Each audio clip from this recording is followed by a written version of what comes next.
Hai hai, Assalamualaikum, selamat pagi, siang, malam. Welcome back to my channel Mila Forensic English Family. Kita lanjut ya, hari ini story serial ketiga. Judulnya adalah Guru kok gitu. Guru kok gitu. Oke, langsung saja kita cerita ya. Ini cerita tentang sekitar 3 tahun yang lalu ya. Saat saya sudah jadi dokter forensik, itu ada panggilan dari IGD, katanya ada kasus pelecehan seksual. Saya tidak cerita tentang hasil pemeriksaannya ya. Jadi saya datang ke IGD memeriksa pasien ini. Kita tanya-tanya dulu apa keluhannya ya. Jadi keluhannya katanya kalau jalan atau tersentak atau naik sepeda motor itu ada hentakan, itu dia berasa di bagian belakang ya, bagian anusnya itu keluar cairan katanya. Oke. Seputar itu keluhannya, tidak ada keluhan yang lain lagi. Terus saya ngulik-ngulik ceritanya dulu ya, ngulik-ngulik ceritanya dulu. Kenapa sih sampai kejadian itu? Nah, katanya, kata si anaknya ini, pasiennya adalah anak laki-laki, usia sekitar 13 tahunan, postur kecil ya, agak manis juga. Dia waktu datang ke IGD itu diantar ibunya, bukan yang maco ya, maksudnya anak penurut ya, anak penurut, mumil, tidak besar ya, usia 13 tahun. Jadi setahun yang lalu katanya dia didaftarkan oleh orang tuanya atau dimasukkan oleh orangnya di sebuah pesantren. Dia orang tua tunggal ya, tidak ada ayahnya. Saya lupa itu ayahnya bercerai atau sudah tidak ada ya, jadi ibunya yang mengantar ke pesantren tersebut. Setelah masuk pesantren, dia ketemu dengan salah satu temannya atau seniornya ya, yang bilang sama dia, kenapa kamu mau masuk sini, kayak gitu loh, ngapain kamu masuk sini. Terus kan dia balik nanya, memang kenapa kalau masuk sini, kan banyak, kata temannya tadi, itu seniornya tadi, pilihan pesantren lain, mending kamu pindah aja deh ke pesantren lain aja katanya. Terus dia tanya lagi kan, penasaran kan, kenapa kayak gitu loh, memang salah pesantren ini kayak gitu. Terus kata seniornya, ntar kamu tahu aja deh. Nah, terus dia selama di pesantren itu kebetulan mendapat perlakuan baik terus ya dari kepala pesantren. Ini kembali ya, cerita ini tidak mendiskreditkan seluruh pesantren, tidak ya. Ini hanya salah satu pesantren mungkin dalam tanda petik, dan mendiskreditkan salah satu oknum ya, oknum ustadz, tidak seluruhnya ya. Tidak seluruh ustadz buruk atau pesantren buruk ya.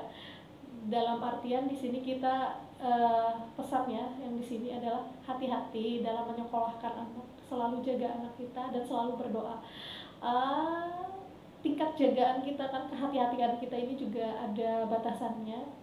Memang Tuhan sih yang maha tahu segalanya. Jadi usaha, informasi yang banyak, dan selalu berdoa. Kita kembali ke cerita. Jadi si anak tadi sangat disayang sama si kepala pesantren tadi.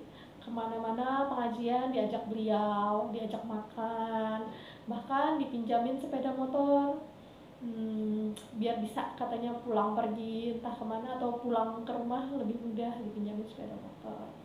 Dikasih makan, juga diperkenalkan ke beberapa, anggaplah relasi Pak Ustadz tadi ya, kepala pesantren tadi.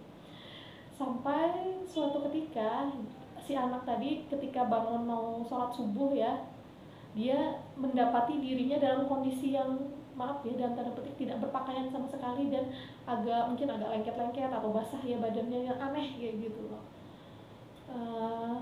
Saya ngulik lagi kan ceritanya, adek tidurnya itu, atau tempat tidurnya itu sendiri atau ngumpul dengan yang lain kayak gitu, saya tanyakan.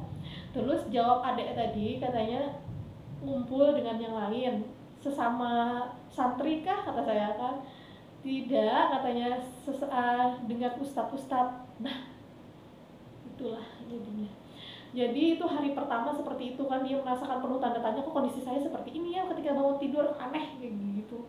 Hari kedua seperti itu lagi, hari ketiga seperti itu lagi, tanpa ada info yang dapat dia kuak ya dengan teman sekamarnya, para ustadz-ustadz tadi atau teman-teman seniornya.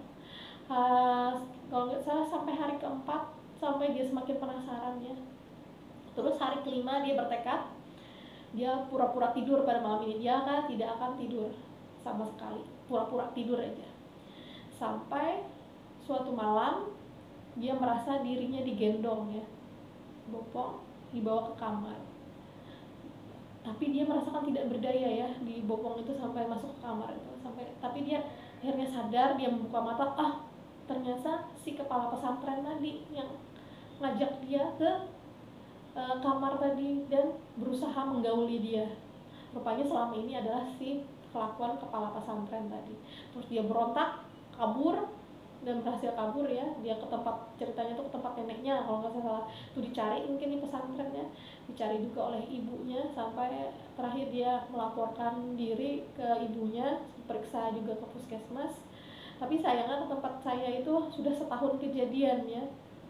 Jadi kita miris sekali, ternyata kasus ini kalau berdasarkan keterangan polisi sih sudah banyak yang mengaku sebagai korban, tapi sepertinya ya pesantren ini punya benteng yang kokoh ya, yang agak susah untuk menembusnya, untuk mengumpulkan saksi, untuk bisa menjerat si kepala pesantren tadi. Bahkan sebelakangan hari saya tanya dengan kebetulan lagi cerita-cerita sama keluarga saya ya, kebetulan keluarga saya itu ada yang pengacara juga, katanya sih pernah dengar cerita tentang itu dan pernah ngobrol tentang polisi yang tahu cerita tentang itu. Katanya, Bu, maaf ya, bukan Bu, jadi gimana, kata polisinya itu, gimana kami mau menangkap kepala pesantren itu tadi, katanya, toh kami minta air sama beliau, maksudnya air doa ya sama beliau. Nah itu gimana, itu sudah kayak gitu. Jadi saya pikir di sini tidak hanya kehati-hatian ya, tetapi kita juga perlu ilmu. Kadang sih kalau menurut saya, kalau kita tahu ilmu, kita tahu betul seluk beluknya yang mana sih yang benar sesuai ajaran agama, atau yang agak menyeleweng ya, dalam artian ada magic dan sebagainya. Saya sih ada terbersit kecurigaan di sini ada magic ya, sehingga mungkin ada hipnotis dan sebagainya, sehingga si anak tadi tidak sadar setelah beberapa kali digauli ya, disodomi oleh si kepala pesantrennya itu. Jadi kalau sudah tahu indikasi kayak gitu kan, kalau tahu ilmu yang aneh-aneh, ajaran seperti itu, tentunya kita tidak akan memasukkan anak kita sekolah ya, di sekolah yang berbahaya bagi kelangsungan pertumbuh kembangan fisik maupun jiwanya. Itu salah satu cerita saja. Kemudian sekitar setahun yang lalu ada cerita yang mirip-mirip ya. Jadi ceritanya anak umur sekitar 17 tahun datang ke kelas saya periksa. Dia murid SMA, mengaku telah dilakukan tindakan kekerasan seksual ya oleh si gurunya. Saya tanyakan, apa ada korban yang lainnya? Dia katanya ada. Dan ini kembali oknum ya, saya bilang. Ini ternyata gurunya ini adalah guru agama di tempatnya. Jadi kenapa pada saat itu kamu tidak melawan, kayak gitu loh. Katanya sih ya semacam mungkin ada pengen melawan tapi tidak berdaya ya, karena bahkan ada teman-temannya yang sudah beberapa kali datang ke rumah beliau dan dilakukan pelecehan seksual oleh beliau tanpa ada daya. Terus terang saya sangat-sangat ya dengan oknum-oknum ini ya, agak gregetan kayak gitu loh, dan miris ya, takut sekali sebenarnya kalau ada oknum-oknum guru seperti ini ya, karena juga saya seorang orang tua dan seorang ibu ya. Kalau nauzubillah, kalau seluruh guru seperti itu atau sebagian besar guru, bagaimana kita sebagai orang tua menitipkan anak kita ke seseorang yang kita harapkan sebenarnya mendidik mereka, tapi malah merusak mereka. Yang tadi guru agama tadi ternyata setelah salah satu melapor, ada beberapa laporan lagi, dan setelah polisi menyelidiki, yang yang lapor lagi itu tuh ada sekitar 15-an orang, dan katanya itu ada alumni dari sekolah itu juga sebagai korban. Wah, kalau seperti kan ada agak-agak serem ya, bukan agak serem lagi, sangat serem ya, sangat menakutkan. Dunia pendidikan kita semoga semakin terbersihkan dah dari guru-guru yang oknum-oknum guru seperti ini. Kembali kita pengen apa ya, pengen sih anak kita memperoleh guru yang bisa membantu mereka tumbuh dengan maksimal ya, baik fisik maupun psikisnya, baik tumbuh kembangnya. Tapi jangan sampai ketemu deh anak kita atau teman atau keluarga kita ketemu dengan oknum guru seperti itu. Kembali, kalau saran saya ikhtiar, berusaha maksimal, dan itu ya, ilmunya diperdalam kita tentang bagaimana sih yang benar itu, mana yang tidak. Dan juga share lah, berusaha selalu lebih dekat dengan anak kita atau keluarga kita, jadi tidak sampai dalam kondisi terlambat kita mengetahui kejadian-kejadian yang sangat miris tadi ya. Kembali, saya juga ini karena video ini mungkin ditonton banyak orang, bisa jadi ya yang menonton ini adalah pelaku. Saya mohon sekali, segeralah akhiri tindakan buruk Anda yang banyak menimbulkan kerugian yang sangat-sangat merugikan psikis maupun fisik anak-anak didik kita. Saya juga sebagai guru ya, mungkin saat ini kalau misalnya Anda melakukan tindakan kejahatan tidak diketahui, tapi saya yakin di kemudian hari Anda pasti akan terbongkar kejahatan Anda. Kalau dalam bahasa agama mungkin istidrat ya, kalau Anda ada terbesit rasa bersalah, segera akhiri ya. Jangan sampai merasa ini aman-aman saja dan tambah parah kelakuan Anda. Kalau merasa ini adalah suatu penyakit, segera obati dan akhiri tindakan kejahatan saya. Kita agak serius ya pembahasan kali ini, tapi kita akhiri.